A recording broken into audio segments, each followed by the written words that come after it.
Subscribe now and press the bell icon. இதற்கு பெயர்தான் பயம். ஈரான் மீதான பயம்.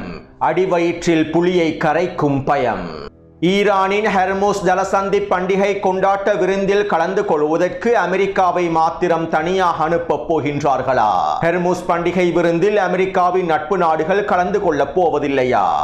ஈரானின் காக்தீவை கைப்பற்றுவதற்கான முடிவுகளை எடுக்கப் போகும் டொனால்ட் ட்ரம்பும் ஃபோல்ஸ் பிளாக் தாக்குதல் திட்டங்களும் காக்தீவில் கையை வைத்தால் என்ன நடக்கும் என்பது தொடர்பான அறிவிப்பை வெளியிட்ட ஈரானிய IRGC கடற்படை தளபதியும் ஜெரால் ஃபோர்ட் கப்பலை இலக்கு வைத்தும் சவுதி அரேபியாவின் ஜித்தா துறைமுக தளங்களை இலக்கு வைத்தும் தாக்குதல்களை மேற்கொள்ளப் போகும் ஈரான். பற்றி எரியும் ஐக்கிய அரபு அமீரகமும் விமான நிலையங்களும் எண்ணெய் சுத்திகரிப்பு நிலையங்களும் அமெரிக்க ராணுவ கட்டளை தளத்தின் ஆயுத கிடங்குகளும்.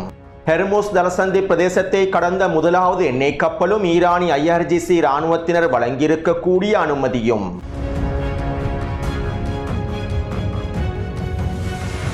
இது ஈரான் அப்டேட்டின் 38வது காணொளியாகும். ஹெர்முஸ் ஜலசந்தி பண்டிகை கொண்டாட்டம் தொடர்பாகவும் ஈரான் வழங்கப் போகும் விருந்துகள் தொடர்பாகவும் ஹெர்முஸ் ஜலசந்தி பிரதேசத்தினை கட்டுப்படுத்துவதற்கு களமிறங்கப் போகும் அமெரிக்காவினுடைய டொனால்ட் ட்ரம்பினுடைய ஹெர்முஸ் போலீஸ் தொடர்பாகவும் இன்னும் பல முக்கியமான தகவல்களை உள்ளடக்கிய காணொளியை இன்று காலையில் பதிவிட்டிருந்தேன். குறித்த காணொளியை பார்வையிடாதவர்கள் கீழே இருக்கக்கூடிய லிங்கினை பயன்படுத்தி பார்வையிடுங்கள். அப்போதுதான் தற்போதைய காணொளியின் தொடர்ச்சியான தகவல்களை உங்களுக்கு தெளிவாக புரிந்து கொள்ள முடியும்.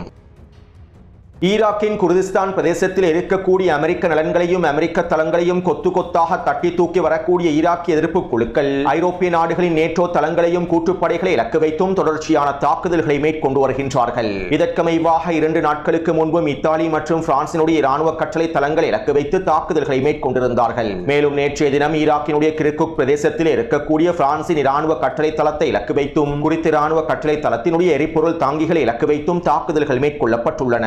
கிட்டத்தட்ட 5 ட்ரோன் தாக்குதல்கள் மேற்கொள்ளப்பட்டிருப்பதாக தெரிவிக்கப்படுகின்றது. இந்த தாக்குதல்களை தொடர்ந்து குறித்த இராணுவ கட்டளை தளத்தில் இருக்கக்கூடிய பிரான்சினுடைய சிப்பாய்கள் தெரித்து ஓடி இருப்பதாகவும் அவசரமாக பிரான்ஸ் அரசாங்கம் இவர்களை மீள பெற்று வருவதாகவும் தகவல்கள் வெளியாகியுள்ளன.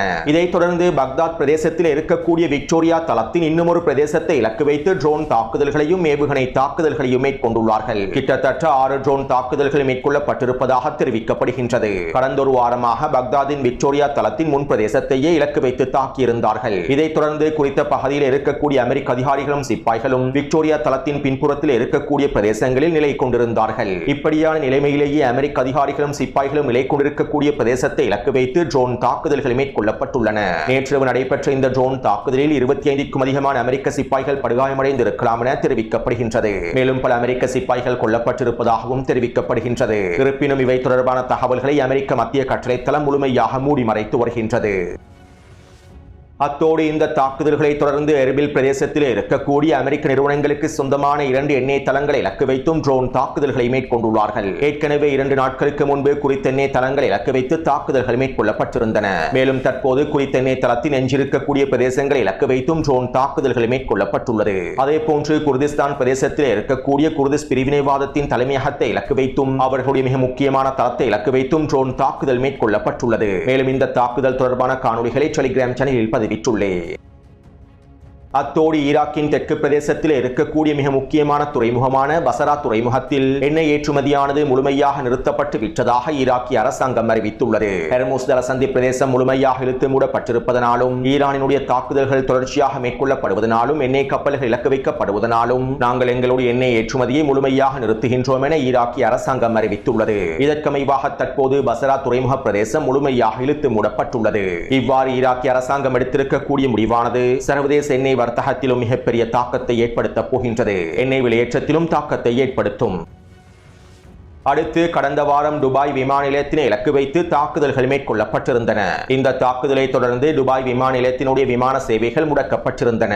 இருப்பினும் கடந்த 2 நாட்களுக்கு முன்பு துபாய் விமான சேவைகள் மீண்டும் ஆரம்பிக்கப்பட்டன. இப்படியான நிலைமையிலேயே நள்ளிரவு வேளையில் துபாய் விமான நிலையத்தினை இலக்கு வைத்து தாக்குதல் மேற்கொள்ளப்பட்டிருந்தது. குறித்த விமான நிலையத்தின் எரிபொருள் தாங்கிய இலக்கு வைத்து இந்த தாக்குதல் மேற்கொள்ளப்பட்டிருந்தது. இந்த தாக்குதலினால் குறித்த பிரதேசத்திலே மிகப்பெரிய தீப்பரவல் ஏற்பட்டிருந்தது. இவை தொடர்பான காணொளிகளை டெலிகிராம் சேனலில் பதிவிட்டுள்ளேன். அத்தோடு இந்த தாக்குதல்களை தொடர்ந்து துபாய் விமான நிலையத்தினுடைய விமான சேவைகள் மீண்டும் முழுமையாக ரத்து செய்யப்பட்டிருப்பதாக தெரிவிக்கப்படுகின்றது. இதைத் தொடர்ந்து ஐக்கிய அரபு அமீரகத்தின் ஃபுஜைரா எண்ணெய் சுத்திகரிப்பு நிலையத்தை இலக்கு வைத்து மீண்டும் தாக்குதல் மேற்கொள்ளப்பட்டுள்ளது. நேற்றைக்கு முன்தினம் தான் குறித்த எண்ணெய் சுத்திகரிப்பு நிலையத்தை இலக்கு வைத்து ட்ரோன் தாக்குதல்கள் மேற்கொள்ளப்பட்டிருந்தன. மேலும் இன்று அதிகாலையிலும் குறித்த எண்ணெய் சுத்திகரிப்பு நிலையத்தை இலக்கு வைத்து ட்ரோன் தாக்குதல்கள் மேற்கொள்ளப்பட்டுள்ளது. இந்த தாக்குதல்களை தொடர்ந்து ஃபுஜைரா எண்ணெய் உற்பத்தி நிலையத்தினை முழுமையாக இழுத்து மூடியிருப்பதாகவும் செயற்பாடுகளை நிறுத்தியிருப்பதாகவும் தெரிவிக்கப்படுகின்றது. இன்னும் 3 வாரங்களுக்கு ஃபுஜைரா எண்ணெய் உற்பத்தி தளத்தில் எந்தவிதமான வேலை திட்டங்களும் மேற்கொள்ளப்படாது என்றும் தெரிவிக்கப்படுகின்றது. அத்தோடு ஈரானின் இந்த தாக்குதல் படிமுறைகளிலிருந்து ஒரு விடயத்தினை எங்களுக்கு தெளிவாக புரிந்து கொள்ளலாம். அடிமை அரபு நாடுகளில் இருக்கக்கூடிய விமான சேவை நிலையங்கள் மீண்டும் ஆரம்பிக்கப்படும் போது, எண்ணெய் உற்பத்தி எண்ணெய் சுத்திகரிப்பு நிலையங்கள் மீண்டும் ஆரம்பிக்கப்படும் போது, வேலை திட்டங்களை மீண்டும் ஆரம்பிக்கும் போது, துறைமுக பிரதேசங்களில் வேலை திட்டங்கள் மீண்டும் ஆரம்பிக்கப்படும் போது, ஈரான் குறித்த பிரதேசங்களில் இருக்கக்கூடிய அமெரிக்க நலன்களை இலக்கு வைத்தும் அமெரிக்க தளங்களை இலக்கு வைத்தும் வீரியமான தாக்குதல்களை மேற்கொள்கின்றது. இன்னும் தெளிவாக குறிப்பிடுவதாக இருந்தால், ஈரான் அடிமை அரபு நாடுகளை மறைமுகமாக முற்றுகையிட்டுள்ளது. அடிமை அரபு நாடுகள் இருக்கக்கூடிய அமெரிக்க தளங்களையும் அமெரிக்க நலன்களையும் குறிவைப்பதன் மூலமாக, திட்டமிட்டு குறிவைப்பதன் மூலமாக, சரியான நேரத்தில் குறிவைப்பதன் மூலமாக அடிமை அரபு நாடுகளுக்குள்ளே ஈரான் முற்றுகையை தொடர்கின்றது. மேலும் அடிமை அரபு நாடுகளில் இருந்து ஒட்டுமொத்த அமெரிக்க தளங்களும் முழுமையாக வெளியேற்றப்படும் வரை, அமெரிக்க நலன்கள் முழுமையாக வெளியேற்றப்படும் வரை இவ்வாறான தாக்குதல்கள் தொடர்ந்து கொண்டே இருக்கும். மேலும் இன்னும் 2-3 வாரங்களுக்குள் அடிமை அரபு நாடுகளில் ஈரானினுடைய இந்த தாக்குதலின் விளைவுகள் உச்சக்கட்டத்தை அடைந்துவிடும். மேலும் இதனை நோக்கி அடிமை அரபு நாடுகள் நகர்ந்து கொண்டிருக்கின்றன. அடுத்து துபாய் விமான நிலையம் மீதான தாக்குதல்களை தொடர்ந்து அபுதாபியில் இருக்கக்கூடிய ஒரு தளத்தை இலக்கு வைத்து தாக்குதல் ஒன்று மேற்கொள்ளப்பட்டுள்ளது. மேலும் இந்த தாக்குதலின் போது தவறுதலாக ஒரு வாகனம் ஒன்றும் குறிவைக்கப்பட்டிருப்பதாகவும் தெரிவிக்கப்படுகின்றது. அத்தோடு துபாயில் இருக்கக்கூடிய சிட்டி பேங்க் நிறுவனமானது அதனுடைய அனைத்து கிளைகளையும் முழுமையாக மூடுவதாக அறிவித்துள்ளது. துபாயில் இருக்கக்கூடிய சிட்டி பேங்க் ஆனது அமெரிக்காவினுடைய மிக முக்கியமான நிறுவனத்திற்கு சொந்தமானதாகும். மேலும் 2 நாட்களுக்கு முன்பு துபாயில் இருக்கக்கூடிய அமெரிக்கன் சிட்டி பேங்கை இலக்கு வைத்து ட்ரோன் தாக்குதல்கள் மேற்கொள்ளப்பட்டிருந்தன. இப்படியான நிலைமையிலேயே குறித்த அமெரிக்க நிறுவனம் ஒட்டுமொத்த ஐக்கிய அரபு அமீரகத்திலும் இருக்கக்கூடிய அதனுடைய வங்கிகளின் கிளைகளை முழுமையாக இழுத்து மூடியுள்ளது. அத்தோடு இந்த தாக்குதல்களை தொடர்ந்து இன்று மாலை வேளையில் ஐக்கிய அரபு அமீரகத்தில் இருக்கக்கூடிய அல் தஃப்ரா விமான கட்டளை தளத்தை இலக்கு வைத்து தாக்குதல்கள் மேற்கொள்ளப்பட்டிருந்தன. இந்த தாக்குதலிலே அமெரிக்காவினுடைய ஆயுத கிடங்கு இலக்கு வைக்கப்பட்டிருப்பதாகவும் ஒரு பெருவெடிப்பு ஏற்பட்டிருப்பதாகவும் தெரிவிக்கப்படுகின்றது. குறித்த தளத்தில் இருக்கக்கூடிய மிக முக்கியமான ஆயுத கிடங்கு அளிக்கப்பட்டிருப்பதாக தெரிவிக்கப்படுகின்றது. அதே போன்று பஹ்ரைனில் இருக்கக்கூடிய ஈசா விமான கட்டளை தளத்தை இலக்கு வைத்தும் தாக்குதல்கள் மேற்கொள்ளப்பட்டுள்ளன. இந்த தாக்குதல்களில் 3 வெடிப்புகள் பதிவாகி இருப்பதாக தெரிவிக்கப்படுகின்றது. மேலும் குவைட்டில் இருக்கக்கூடிய அல் சலேம் விமான கட்டளை தளத்தில் இலக்கு வைத்தும் தாக்குதல்கள் மேற்கொள்ளப்பட்டுள்ளன. இந்த தாக்குதலின் போது குறித்த விமான கட்டளை தளத்திலே நிலை கொண்டிருக்கக்கூடிய இத்தாலி நாட்டுக்கு சொந்தமான MQ-9 ட்ரோன் ஒன்றும் தரைமட்டமாக்கப்பட்டுள்ளது. அடுத்து சவுதி அரேபியாவில் இருக்கக்கூடிய அமெரிக்க ராணுவ கட்டளை தளத்தை இலக்கு வைத்து தொடர்ச்சியான தாக்குதல்கள் மேற்கொள்ளப்பட்டு வருகின்றன. இதற்கமைவாக அமெரிக்க கட்டளை தளத்தில் இருக்கக்கூடிய தலைமையக கட்டிடத்தை இலக்கு வைத்தும் தாக்குதல்கள் மேற்கொள்ளப்பட்டுள்ளன. இந்த தாக்குதலிலே குறித்த தலைமையக கட்டிடம் முழுமையாக தரைமட்டமாக்கப்பட்டிருப்பதாக தெரிவிக்கப்படுகின்றது. மேலும் இந்த தாக்குதலிலே பல அமெரிக்க அதிகாரிகளுடைய உயிரிழப்புகள் பதிவாகி இருப்பதாகவும் தெரிவிக்கப்படுகின்றது. அடுத்து ஈரான் கடந்த 24 மணித்தியாலங்களுக்குள் இஸ்ரேலிய ஆக்கிரமிப்பை இலக்கு வைத்து 20க்கும் அதிகமான ஏவுகணை தாக்குதல்களை மேற்கொண்டிருந்தது. சிஜில் மற்றும் கொரம்ஷஹார் 4 கிளஸ்டர் ஏவுகணைகளை பயன்படுத்தி இந்த தாக்குதல் மேற்கொள்ளப்பட்டிருந்தது. ஈரான் தற்போது களமிறக்கி இருக்கக்கூடிய சிஜில் ஏவுகணையானது 1 டன் வார்ஹெட்டை கொண்டிருக்கக்கூடிய ஏவுகணையாகும். குறித்த ஏவுகணையின் மூலமாக ஏற்படக்கூடிய விளைவுகள் பாரதூரமானவையாகும். அதாவது கட்டிடங்களை தரைமட்டமாக்குவதற்காகவும் மிக முக்கியமான பிரதேசங்களை சிதைப்பதற்காகவுமே இந்த சிஜில் ஏவுகணை பயன்படுத்தப்படுகின்றது. மேலும் இந்த சிஜில் ஏவுகணையை பயன்படுத்தியே பல்லுக்கு பல் என்கின்ற விதத்தில் மத்திய இஸ்ரேலை இலக்கு வைத்து ஈரான் தாக்குதல்களை மேற்கொண்டிருந்தது. இந்த தாக்குதலிலே குறித்த பிரதேசத்தில் இருக்கக்கூடிய 3க்கும் அதிகமான கட்டிடங்கள் தரைமட்டமாக்கப்பட்டுள்ளன. அதே போன்று மத்திய இஸ்ரேலை இலக்கு வைத்து கிளஸ்டர் வார்ஹெட்டை கொண்டிருக்கக்கூடிய ஏவுகணை தாக்குதல்களையும் மேற்கொண்டிருந்தார்கள். இந்த தாக்குதல்களும் இஸ்ரேலிய ஆக்கிரமிப்பு குடியிருப்பு பிரதேசங்களிலேயே மேற்கொள்ளப்பட்டிருந்தன. மேலும் இந்த தாக்குதல்கள் தொடர்பான காணொலிகளையும் புகைப்படங்களையும் டெலிகிராம் சேனலில் பதிவிட்டுள்ளேன். அடுத்து அமெரிக்காவினுடைய மிகப்பெரிய போர்க்கப்பல்களான ஆப்ரஹாம் லிங்கன் போர்க்கப்பலும் ஜெரால்ட் ஃபோர்ட் போர்க்கப்பலும் தற்போது எங்கு நிலை கொண்டிருக்கின்றது என்பது தொடர்பான செயற்கைக்கோள் புகைப்படங்களை சீனா வெளியிட்டுள்ளது. இன்று அதிகாலை தான் குறித்த செயற்கைக்கோள் புகைப்படமானது வெளியிடப்பட்டிருந்தது. மேலும் இதற்கமைவாக தற்போது ஆப்ரஹாம் லிங்கன் போர்க்கப்பலானது ஓமானினுடைய சலாலா துறைமுகத்திற்கு அருகாமையிலேயே நிலை கொண்டுள்ளது. ஈரானிய கடற்கரை எல்லை பிரதேசத்திலிருந்து 1100 கிலோமீட்டர் தொலைவிலேயே ஆப்ரஹாம் லிங்கன் போர்க்கப்பல் நிலை கொண்டுள்ளது. இந்த போர் ஆரம்பிக்கப்படும் சந்தர்ப்பத்தில் ஈரானிய கடற்கரை பிரதேசத்திலிருந்து 300 கிலோமீட்டர் தொலைவில் தொலைவிலேயே ஆப்ரஹாம் லிங்கன் கப்பல் நிலை கொண்டிருந்தது. இதைத் தொடர்ந்து 700 கிலோமீட்டர் வரையில் பின்வாங்கியது. கடந்த 2 நாட்களுக்கு முன்பு ஈரான் மேற்கொண்ட சிறப்பான தாக்குதல்களை தொடர்ந்து ஆப்ரஹாம் லிங்கன் போர்க்கப்பல் தற்போது 1100 கிலோமீட்டர் வரையில் பின்வாங்கியுள்ளது. அடுத்து அமெரிக்காவினுடைய மிகப்பெரிய போர்க்கப்பலான USS ஜெரால்ட் ஃபோர்ட் போர்க்கப்பலானது செங்கடல் பிரதேசத்திற்குள்ளே நுழைந்தது. மேலும் செங்கடல் பிரதேசத்தினூடாக வேகமாக பயணிக்கும் என்று எதிர்பார்த்த ஜெரால்ட் ஃபோர்ட் போர்க்கப்பலானது தற்போது சவுதி அரேபியாவின் ஜித்தா துறைமுகத்திலே நிலை கொண்டுள்ளது. குறித்த போர்க்கப்பல் இலக்கு வைத்து ஈரான் தாக்குதல்களை மேற்கொள்ளும் என்கின்ற பயத்தின் காரணமாகவும் யமன் ஹவுதி இராணுவத்தினர் குறித்த போர்க்கப்பல் இலக்கு வைத்து தாக்குதல்களை மேற்கொண்டு விடுவார்கள் என்கின்ற பயத்தின் காரணமாகவுமே தற்போது குறித்த போர்க்கப்பலானது சவுதி அரேபியாவின் ஜித்தா துறைமுகத்திற்குள்ளே பதுங்கியுள்ளது.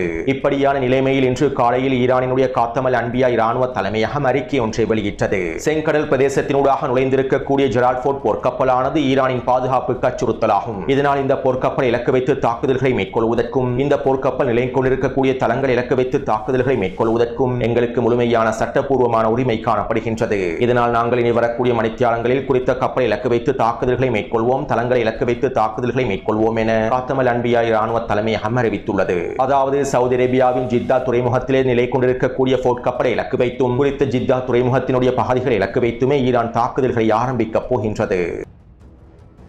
அடுத்து இன்று மதியம் ஹெர்முஸ் ஜலசந்தி பிரதேசத்தினூடாக முதல் முறையாக பாகிஸ்தானுக்கு சொந்தமான எண்ணெய் கப்பல் ஒன்று ஹெர்முஸ் ஜலசந்தி பிரதேசத்தை கடந்துள்ளது. ஈரானிய IRGC இராணுவத்தின் முழுமையான அனுமதியை பெற்றுக் கொண்டதற்கு பின்பே பாகிஸ்தானின் கராச்சி எண்ணெய் கப்பலானது ஹெர்முஸ் ஜலசந்தி பிரதேசத்தை கடந்துள்ளது. மேலும் குறித்த எண்ணெய் கப்பலானது IRGC இராணுவத்தினால் சோதனை செய்யப்பட்டுள்ளது. குறித்த எண்ணெய் கப்பல் பாகிஸ்தானினுடைய எண்ணெய் கப்பல் என்று உறுதி செய்யப்பட்டதற்கு பின்பே இந்த எண்ணெய் கப்பலானது ஹெர்முஸ் ஜலசந்தி பிரதேசத்தினூடாக நகர்த்தப்பட்டுள்ளது. அத்தோடு ஈரான் பாகிஸ்தானினுடைய எண்ணெய் கப்பலை இலவசமாக அனுமதிக்கவில்லை. பாகிஸ்தானிய அரசாங்கம் ஈரானோடு சில பேச்சுவார்த்தைகளை மேற்கொண்டிருந்ததாகவும் ஈரானினுடைய நிபந்தனைகளை பாகிஸ்தானிய அரசாங்கம் ஏற்றுக்கொண்டதாகவும் ஈரானிய நிபந்தனைகளை முழுமையாக பாகிஸ்தானிய அரசாங்கம் ஏற்றுக்கொண்டதற்கு பின்பே ஹெர்முஸ் ஜலசந்தி பிரதேசத்தினூடாக பாகிஸ்தானின் எண்ணெய் கப்பல் நகர்ந்திருப்பதாக தெரிவிக்கப்படுகின்றது.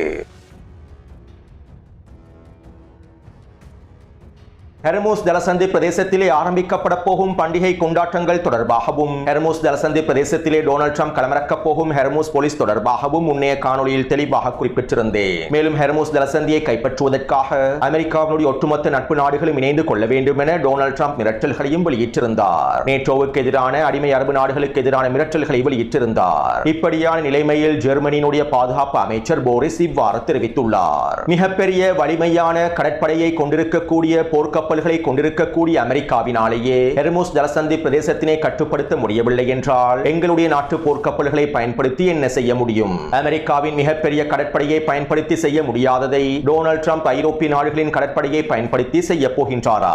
உண்மையில் இது எங்களுடைய போர் அல்ல. நாங்கள் இந்த போரை ஆரம்பிக்கவில்லை. மேலும் இந்த போருக்குள்ளே முழுமையாக சிக்கிக் கொள்வதற்கு நாங்கள் விரும்பவில்லை. ஹெர்முஸ் ஜலசந்தி பிரதேசத்தை நோக்கி எங்களுடைய போர்க்கப்பல்களை அனுப்புவதற்கு நாங்கள் விரும்பவில்லை என ஜெர்மனியினுடைய பாதுகாப்பு அமைச்சர் வெளிப்படையாக அறிவித்துள்ளார். இதைத் தொடர்ந்து பிரித்தானியாவினுடைய பிரதமர் ஊடக சந்திப்பிலே இவ்வாறு தெரிவித்தார். சர்வதேச சந்தையில் எண்ணெய் விலையை கட்டுப்படுத்த வேண்டுமாக இருந்தால், ஒரு ஸ்திரத்தன்மை ஏற்படுத்தப்பட வேண்டுமாக இருந்தால் நிச்சயமாக ஹெர்முஸ் ஜலசந்தி பிரதேசம் திறக்கப்பட வேண்டும். மேலும் இவ்வாறு ஹெர்முஸ் ஜலசந்தி பிரதேசத்தினை இழுத்து மூடியிருக்கக்கூடிய ஈரானின் செயற்பாடுகளை நாங்கள் ஒருபொழுதும் ஏற்றுக்கொள்ளப் போவதில்லை. அதே நேரம் நாங்கள் களமிறங்கிய ஹெர்முஸ் ஜலசந்தி பிரதேசத்தை முழுமையாக திறப்பது அவ்வளவு இலகுவான விடயம் அல்ல. மேலும் நாங்கள் நீண்ட போருக்குள்ளே சிக்கிக் கொள்வதற்கு விரும்பவில்லை. நீண்ட போருக்குள்ளே பிரித்தானியா ஒருபொழுதும் இழுக்கப்பட மாட்டாது. மேலும் நாங்கள் முடிவு தெரியாத நீண்ட போரை விரும்பவில்லை என்றும் பிரித்தானியாவினுடைய பிரதமர் வெளிப்படையாக அறிவித்துள்ளார். அதே போன்று ஹெர்முஸ் ஜலசந்தி பிரதேசத்திலே போர்க்கப்பல்களை அனுப்பப் போவதில்லை என பிரான்சும் உத்தியோகபூர்வமாக அறிவித்துவிட்டது. எனவே ஐரோப்பிய நாடுகளின் நேட்டோவினுடைய மிக முக்கியமான 3 நாடுகளான பிரித்தானியாவும் ஜெர்மனியும் பிரான்சும் ஹெர்முஸ் ஜலசந்தி பிரதேசத்தை நோக்கி களமிறங்குவதற்கு மறுப்பு தெரிவித்து விட்டார்கள். டொனால்ட் ட்ரம்பினுடைய ஹெர்முஸ் போலீசிலே இணைந்து கொள்வதற்கு மறுப்பு தெரிவித்து விட்டார்கள். அதே போன்று ஜப்பானும் தென்கொரியாவும் ஹெர்முஸ் ஜலசந்தி பிரதேசத்தில் போர்க்கப்பல்களை அனுப்பப் போவதில்லை என வெளிப்படையாக அறிவித்துள்ளார்கள். ஆஸ்திரேலிய அரசாங்கமும் ஹெர்முஸ் ஜலசந்தி பிரதேசத்தை நோக்கி கப்பல்களை அனுப்பப் போவதில்லை என அறிவித்துள்ளது. நாங்கள் இந்த நீண்ட போரிலே சிக்கிக்கொள்ள விரும்பவில்லை என அமெரிக்காவினுடைய நட்பு நாடுகள் அனைத்தும் டொனால்ட் ட்ரம்புக்கு தெரிவித்து விட்டார்கள். இதற்கு பெயர் தான் பயம். ஈரான் மீதான பயம். அடிவயிற்றில் புலியை கரைக்கும் பயம் என்று கூறுவார்கள். தங்களுடைய நட்பு நாடான அமெரிக்காவை பகைத்துக் கொண்டாலும் பரவாயில்லை, ஈரானுக்கு எதிராக களமிறங்கி நாங்கள் எங்களை சிதைத்துக் கொள்ள விரும்பவில்லை என தற்போது அமெரிக்காவினுடைய நட்பு நாடுகள் முடிவெடுத்துள்ளார்கள். மிகப்பெரிய போர்க்கப்பல்களையும் மிகப்பெரிய கடற்படையையும் மிகப்பெரிய இராணுவத்தையும் கொண்டிருக்கக்கூடிய அமெரிக்காவோடு ஈரானுக்கு எதிராக களமிறங்குவதற்கு இவர்கள் பயப்படுகின்றார்களாக இருந்தால் உண்மையில் யாருக்கு அதிக பலம் இருக்கின்றது என்பதனை நீங்கள் தெளிவாக புரிந்து கொள்ளலாம். ஈரானினுடைய ஒட்டுமொத்த இராணுவ திறன்களையும் கடற்படை தளங்களையும் ஆயுத திறன்களையும் முழுமையாக அழித்து விட்டோம் என்று போலி பிரச்சாரங்களை மேற்கொண்டு வரக்கூடிய அமெரிக்காவினால் அமெரிக்காவினால் மிகப்பெரிய கடற்படையை இராணுவ பலத்தை கொண்டிருக்கக்கூடிய அமெரிக்காவினால் தனியாக ஹெர்மூஸ் ஜலசந்தி பிரதேசத்தில் களமிறங்க முடியாத நிலைமை ஏற்பட்டிருப்பதும் அமெரிக்காவினுடைய நட்பு நாடுகள் அமெரிக்காவோடு ஒன்றிணைந்து ஹெர்மூஸ் ஜலசந்தி பிரதேசத்திலே களமிறங்குவதற்கு மறுப்பு தெரிவித்திருப்பதும் அமெரிக்காவுக்கு ஏற்பட்டிருக்கக்கூடிய மிகப்பெரிய தோல்வியாகும். அதாவது இவர்கள் உண்மையிலேயே பலமானவர்கள் அல்ல. அமெரிக்க இராணுவம் பலவீனமானது, ஜியோனிஸ்ட் ஆக்கிரமிப்பாளர்கள் பலவீனமானவர்கள் என்பதனை தற்போது ஒட்டுமொத்த உலகமும் புரிந்து கொண்டுள்ளது. எனவே தற்போது ஹெர்மூஸ் ஜலசந்தி பண்டிகை கொண்டாட்ட விருந்துகளை அமெரிக்கா தனியாக புசிக்க வேண்டிய சூழ்நிலைக்கு தள்ளப்பட்டுள்ளது. ஹெர்மூஸ் ஜலசந்தி விருந்துக்கு அமெரிக்காவை தனியாக அனுப்பி வைத்துள்ளார்கள். இதற்கமைவாக தற்போது டொனால்ட் ட்ரம்பினுடைய நிர்வாகம் ஹெர்மூஸ் ஜலசந்தி பிரதேசத்திலே களமிறங்கி ஈரானினுடைய காக் தீவை கைப்பற்றுவதற்கு திட்டமிட்டிருப்பதாக தெரிவிக்கப்படுகின்றது. அமெரிக்க இராணுவத்தினை ஈரானிய மண்ணில் களமிறக்கி இந்த தாக்குதல்களை மேற்கொள்வதற்கு திட்டமிட்டிருப்பதாக தெரிவிக்கப்படுகின்றது. அதே நேரம் இந்த தாக்குதல்களை மேற்கொள்வதற்கு காக் தீவிலே அமெரிக்க இராணுவம் முழுமையாக களமிறங்குவதற்கு ஈரானுக்கு எதிரான தரைவழி தாக்குதல்களை ஆரம்பிப்பதற்கு அமெரிக்காவுக்கு ஒரு நியாயமான காரணத்தை பிரச்சாரம் செய்ய வேண்டிய நிலைமை காணப்படுகின்றது. அமெரிக்க மக்களை ஏமாற்றுவதற்காகவும் சர்வதேசத்தை ஏமாற்றுவதற்காகவும் ஒரு நியாயப்படுத்தக்கூடிய காரணத்தை வெளிப்படுத்த வேண்டிய தேவை அமெரிக்காவுக்கு இருக்கின்றது. இதனால் தற்போது டொனால்ட் ட்ரம்பினுடைய நிர்வாகம் ஃபால்ஸ் பிளாக் தாக்குதல் திட்டங்களை மேற்கொள்வதற்கு தயாராகி வருகின்றது. அதாவது அமெரிக்காவுக்குள்ளே ஈரானின் ட்ரோன் மற்றும் ஏவுகணை தாக்குதல்கள் மேற்கொள்ளப்பட்டிருப்பதாக கூறி ஃபால்ஸ் பிளாக் தாக்குதல்களை அமெரிக்காவுக்குள் மேற்கொண்டு விட்டு அந்த பழியை ஈரான் மீது சுமத்திவிட்டு ஈரானுக்கு எதிரான தரைவழி தாக்குதல்களை ஆரம்பிப்பதற்கும் காக் தீவை கைப்பற்றுவதற்குமே டொனால்ட் ட்ரம்பினுடைய நிர்வாகம் தற்போது திட்டமிட்டு வருகின்றது. அதே நேரம் குறித்த ஃபால்ஸ் பிளாக் தாக்குதல் திட்டங்கள் தொடர்பாக அலி லர்ஜானி அவர்களும் ஈரானினுடைய வெளியுறவுத்துறை அமைச்சகத்தின் செய்தி தொடர்பாளரும் விரிவான விளக்கங்களை வழங்கியுள்ளார்கள். அத்தோடு ஈரானின் IRGC இராணுவத்தின் கடற்படை தளபதி இவ்வாறு தெரிவித்தார். எங்களுடைய காக் தீவை இலக்கு வைத்து தாக்குதல்கள் மேற்கொள்ளப்பட்டால், குறித்த தளத்தில் இருக்கக்கூடிய எண்ணெய் கிணறுகளை இலக்கு வைத்து தாக்குதல்கள் மேற்கொள்ளப்பட்டால் உலகளாகிய எரிசக்தி விநியோக சமநிலையானது முழுமையாக பாதிக்கப்பட்டுவிடும். நாங்கள் உலகளாவிய எரிசக்தி சமநிலையை சிதைத்து விடுவோம். இதனால் ஒட்டுமொத்த உலகமும் மிகப்பெரிய பயங்கரமான நிலைமைக்கு தள்ளப்பட்டுவிடும். எங்களுடைய சமன்பாடுகள் எரிசக்தி நலன்களையும் விநியோகங்களையும் முழுமையாக சிதைத்துவிடும். இதனால் இந்த முடிவுகளை எடுப்பதற்கு எங்களை தூண்டிவிட வேண்டாம் என ஈரானிய கடற்படை தளபதி இறுதி எச்சரிக்கைகளை வெளியிட்டுள்ளார். எனவே இந்த காணொலி தொடர்பான கருத்துக்களை பதிவிடுங்கள். அடுத்த காணொலியை விரைவாக பதிவிடுகின்றேன். தொடர்ந்தும் என்னுடன் இணைந்திருங்கள். நன்றி, வணக்கம். Subscribe now and press the bell icon.